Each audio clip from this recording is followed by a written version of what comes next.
حضرت سیدنا سفیان بن عینہ رضی اللہ تعالیٰ عنہ سے روایت ہے کہ امیر المؤمنین حضرت عمر فاروق اعظم رضی اللہ تعالیٰ عنہ نے ارشاد فرمایا، مجھے سب سے زیادہ محبوب وہ ہے جو میرے عیب بتائے۔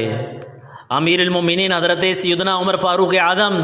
کس قدر تواضع اور انکساری سے کام لیتے تھے کہ آپ امیر المؤمنین ہونے کے باوجود مٹی پر آرام کرتے اور فرماتے، مجھے ایسا شخص پسند ہے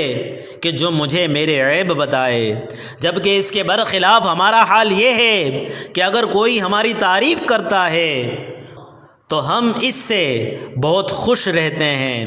جہاں اس نے ہمارے کسی عیب کی نشاندہی کی فوراً آپے سے باہر ہو جاتے ہیں۔ حالانکہ اگر کوئی ہماری تعریف کرے تو خوشی سے پھولنے اور غرور و تکبر کی آفت میں مبتلا ہونے کے بجائے یہ سوچنا چاہیے کہ کیا واقعی مجھ میں یہ خوبی موجود بھی ہے یا نہیں۔ اگر ہے تو اللہ پاک کا شکر ادا کرنا چاہیے، اور اگر کوئی ہماری خرابیاں بیان کرے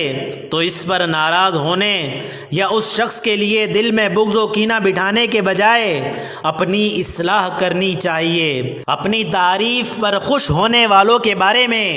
اللہ قرآن پاک میں ارشاد فرماتا ہے، ترجمہ کنز الایمان، ہرگز نہ سمجھنا انہیں جو خوش ہوتے ہیں اپنے کیے پر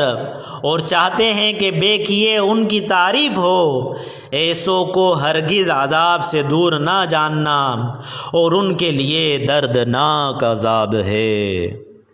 حضرت علامہ مولانا سید محمد نعیم الدین مراد آبادی فرماتے ہیں، اس آیت میں وعید ہے خود پسندی کرنے والے کے لیے اور اس کے لیے جو لوگوں سے اپنی جھوٹی تعریف چاہے۔ جو لوگ بغیر علم اپنے آپ کو عالم کہلواتے ہیں یا اسی طرح اور کوئی غلط